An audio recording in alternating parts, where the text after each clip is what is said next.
You log in to make your car payment, and the balance says zero, not pending, not processing, zero. Most people refresh the page twice just to be sure. And then something strange happens. It's not the relief you expected. It's quieter than that. Almost eerie, like when a sound you stopped noticing finally stops. Here's the thing nobody tells you. That moment, the zero, that's not the win. What happens in the next 30 days is, and most people, without realizing it, hand it straight back. Let me show you the size of what you just escaped. Americans collectively carry $1.8 trillion in auto loan debt right now. That number has quietly passed total student loan debt, which means car payments, not mortgages, not credit cards. Car payments have become the defining debt of American life. The average new car payment is over $800 a month. Not for anything special. That's the average. On a loan that now stretches nearly 69 months, almost 6 years. 1 in 5 new buyers is signing an 84-month loan. 7 years. For something that depreciates the moment it leaves the lot. And here's how it usually starts. You're in a finance office. The guy across the desk shows you 5 different loan terms and asks, what monthly payment works for you? Not what's the total cost. Not what will this actually run you over time. Just the monthly number. Because if you anchor on the monthly number, you'll sign almost anything. The average amount financed right now is around $45,000. On a 69-month loan, you pay back over $51,000 for something worth maybe $18,000 by the end. The average American will spend roughly $500,000 on vehicles over a lifetime. Transportation is the second largest household expense in this country. Bigger than food, bigger than healthcare. So when that balance hits zero, you haven't just paid off a car. You've freed up the largest recurring expense most people will ever eliminate. The question is what you do with it in the next 30 days. Because that window is real, and it closes fast. Most people have never actually run this number. So let's do it right now, slowly, because once you see it, you can't unsee it.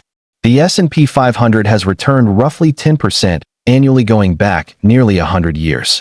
Through every recession, every crash, every moment people swore the market was finished. 10%. On average. Historically.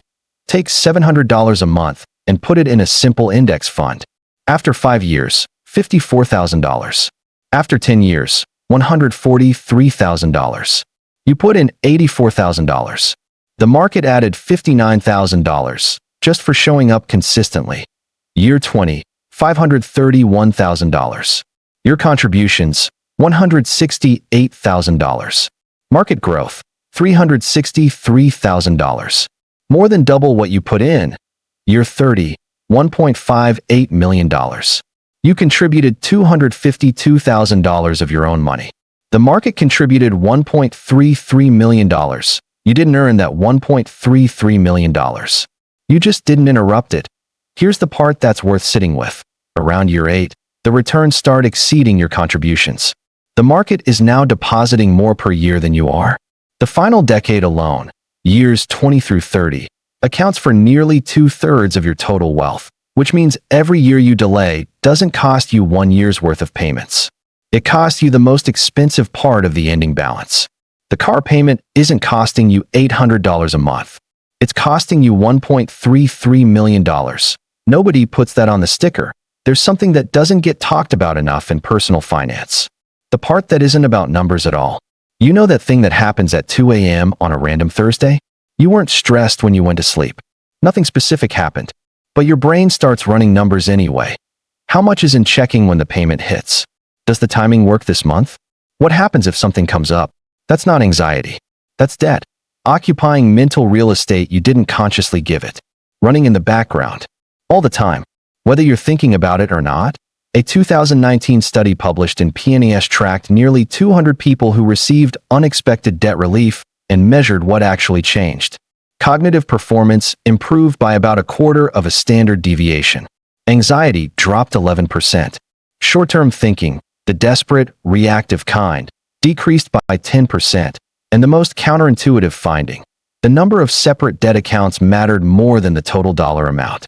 5 $1,000 debts are harder on the brain than one $5,000 debt. Each one runs its own background process, consuming bandwidth constantly. The researchers compared it to operating on a night of lost sleep. which means the 2 a.m. arithmetic. That's not a personality quirk.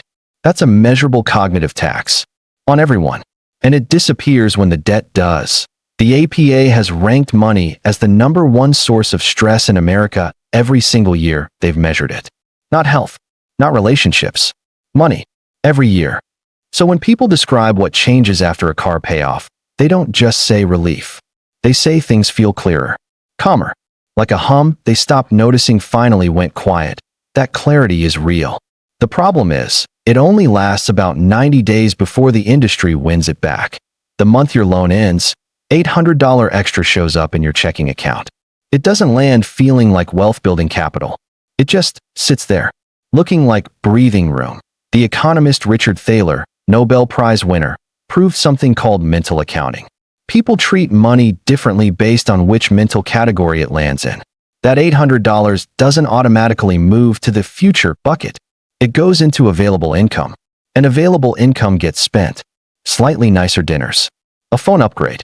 A subscription you cancel 4 days later because you forgot you signed up, and then, quietly, without you making any conscious decision, the car starts bothering you. You're at a stoplight. Your eyes drift to the one next to you. The screen in yours looks like a different era. There's a rattle around 65 miles per hour you've been explaining away for months. Could be a heat shield. Could be the beginning of a very expensive conversation, and your brain, without your permission, begins the negotiation. The data on what happens next is brutal. 28% of trade-ins right now carry negative equity. The owner owed more than the car was worth and rolled that gap into the new loan. They never actually made it to zero. They got close enough to see it and drove away from it. Literally, the average trade-in is 3.7 years old on a 69-month loan. People are restarting the cycle at month 44. The entire dealership model is built on people experiencing freedom from a car payment for approximately 1 oil change before they loop back in. It's impressive in the same way a Venus flytrap is impressive. Elegant design. Bad outcome for whoever walks in thinking they're just looking. Here's the part nobody wants to say out loud. The reason the cycle is so hard to break isn't math. It's identity. Think about the last time someone pulled up in something newer, and you felt that flicker. Not quite jealousy. More like a quiet question about whether what you're driving still says the right things about you. That feeling is not accidental. It's the product of decades of marketing doing exactly what it was designed to do. In America, your car isn't transportation. It's a statement. 1 in 4 Americans owns a vehicle beyond their means. 17% took a second job specifically to afford their car, working extra hours to maintain the appearance of success, while the payment prevents them from building any. Thomas Stanley spent decades studying actual millionaires, not people who look wealthy, people who genuinely are. 86% of luxury cars are driven by non-millionaires. The median price a real millionaire paid for their last car, $31,367. 61% of households earning over $250,000 drive Toyotas, Hondas, and Fords. The people building real wealth are not announcing it through their monthly payments. They're too busy compounding it to bother performing it. So the next time you feel that flicker at the stoplight, statistically, there's an 86% chance that person is not a millionaire, and a 100% chance they have a car payment. The truck isn't a signal that they made it. It's a signal that they believe the marketing. Here's what the people who actually turn a payoff into something real do differently. 3 moves. In order. 1. Automate before your brain finds the money. Set up a transfer for the exact payment amount to somewhere intentional on the same day it used to leave your account. Not the next week. Not when you get around to it. Before 48 hours pass. Because your brain will spend it. People who automate this redirect sustain it. People who manually transfer it every month lose the habit in about 90 days, right when the new car starts looking good. 2. Clear high-interest debt before investing a single dollar. Putting $700 a month into a brokerage while carrying $8,000 at 21% interest isn't investing.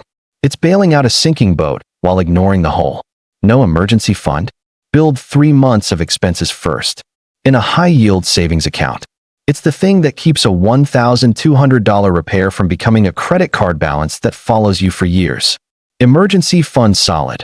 Run the debt avalanche. Highest rate first. Add the freed cash. Minimum payments everywhere else. $700 added to a $10,000 balance at 21%, cleared in 15 months. Nearly $2,700 saved. 3. Invest what's left. Boring and consistent. Forever. Max the employer 401k match first. That's an immediate 50 to 100% return. No index fund can promise that. Then Roth IRA, $7,500 annual limit, tax-free growth. Then a taxable brokerage, low-cost index fund, automatic contributions, done. You're not trying to be clever. You're trying to be consistent. That's the whole game. And the car? Don't rush to replace it. Modern vehicles run 200,000 to 300,000 miles with basic maintenance. The average vehicle on American roads right now is nearly 13 years old, a record. A paid-off car doesn't get less reliable the day after your last payment. It gets cheaper. Put $200 a month into a car fund. In 5 years, $12,000. In 7, nearly $20,000. Add the trade-in. Buy the next one with cash. The loan never starts again. I want to close on something that isn't about math. The person with the paid-off car and the growing investment account wakes up one morning and realizes they can actually quit. Not dramatically, not publicly, just quietly. They could take the lower salary job they actually want. They could take 3 months between jobs without spiraling. They could tell their boss no, without lying awake calculating whether the emergency fund will hold. Their card doesn't announce any of that. But that is what financial freedom actually looks like. Not the truck in the driveway. It's the options you have that nobody can see from the road. The person next to you in the newer model isn't doing better.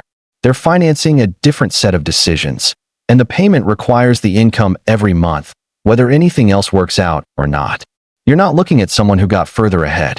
You're looking at someone with less freedom, who bought the appearance of more. Options aren't purchased with a bigger paycheck. They're purchased with a smaller monthly obligation.